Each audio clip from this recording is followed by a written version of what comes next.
ہمارے پہلے شرکائے مقابلہ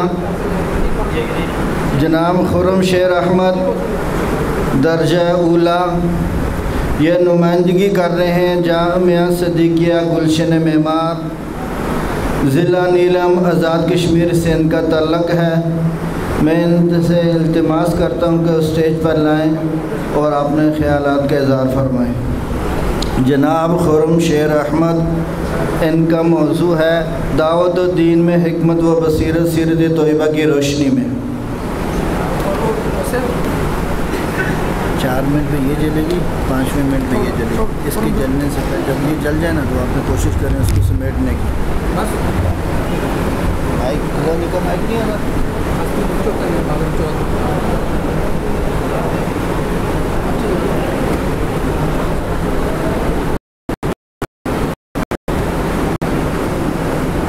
صحیح ہے؟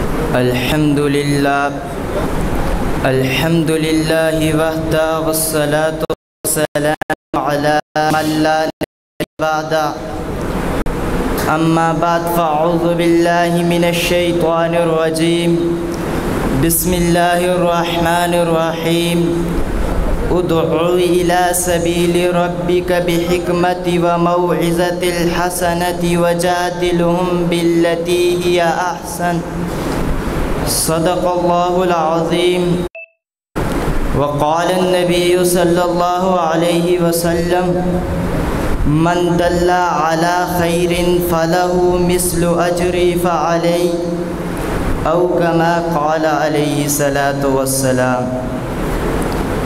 رب کے دلارو نبی کے پیارو، رب کے دلارو نبی کے پیارو، باہمت تم بڑے چلو، کفر کی طاقت پھیلی ہوئی ہے، نور یقین سے وفا کرو، اخلاق پھیلاؤ چاند کے جیسے، اخلاق پھیلاؤ چاند کے جیسے، سورج بن کر پھرا کرو، کلمے والے اعمال کی دعوت بندوں کو دیا کرو۔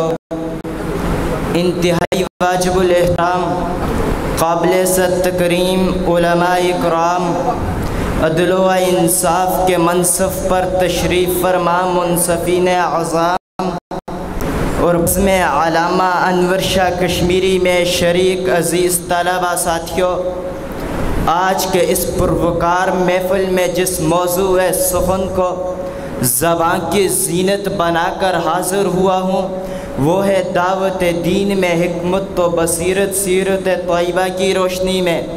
ارباب علم و دانش، دعوت دین کا مطلب لوگوں کو ہدایت و بھلائی کی ترغیب دینا، نیکی کا حکم کرنا، برائی سے منع کرنا، پھر دعوت دین میں عصری تقاضوں کو ملحوظ خاطر رکھنا ضروری ہے، خاص طور پر جب تہذیب و تصادم کا نظریہ یہ عام ہو چکا ہو، مذہب کے درمیان بنیادی مقابلوں کو اہمیت دی جاتی ہو، تو ان حالات میں دعوت دین حکمت و بصیرت سے تشکیل دینا وقت کا اہم تقاضا ہے۔ رسول اقدس صلی اللہ علیہ وسلم اس اعتبار سے منفرد حیثیت کے عامل ہیں۔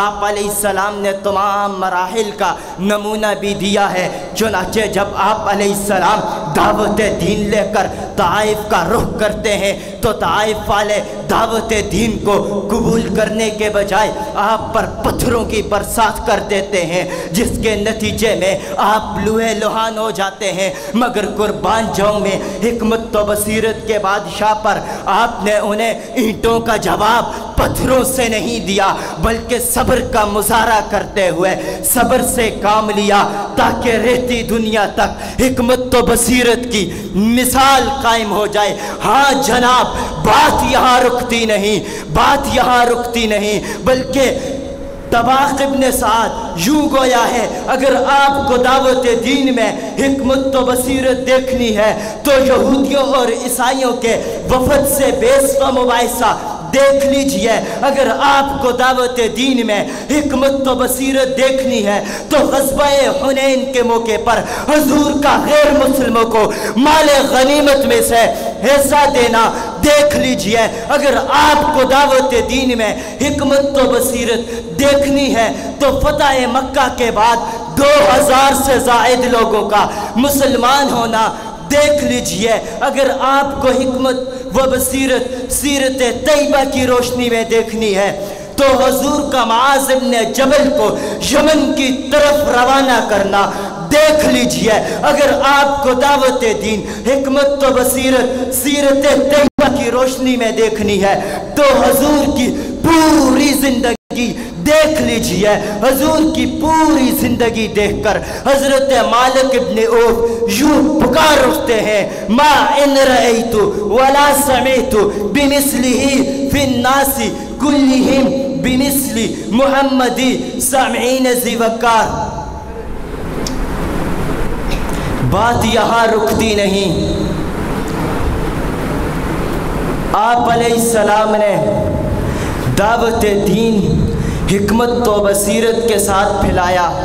آپ لوگوں کا مزاج ان کی رفتار کے مطابق آپ ان سے کلام فرماتے تھے۔ ایک شخص کو آپ نے دعوت دین دی، اس نے کہا کہ میں فلاں کام نہیں چھوڑ سکتا۔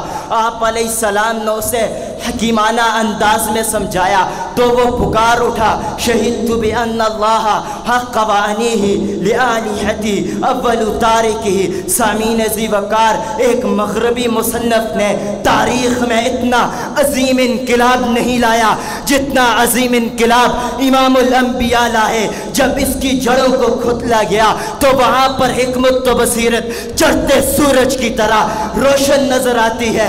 الغرض میرے غیور مسلمان بھائیوں، میرا اور آپ کی یہ ذمہ داری بنتی ہے کہ ہم دعوت دین کو حکمت و بصیرت کے ساتھ پھیلائیں، کیونکہ باطل ہر طرح کی ناکام کوشش کر رہا ہے، ہر طرح سے اس دین کو کھوکھلا کرنا چاہ رہا ہے۔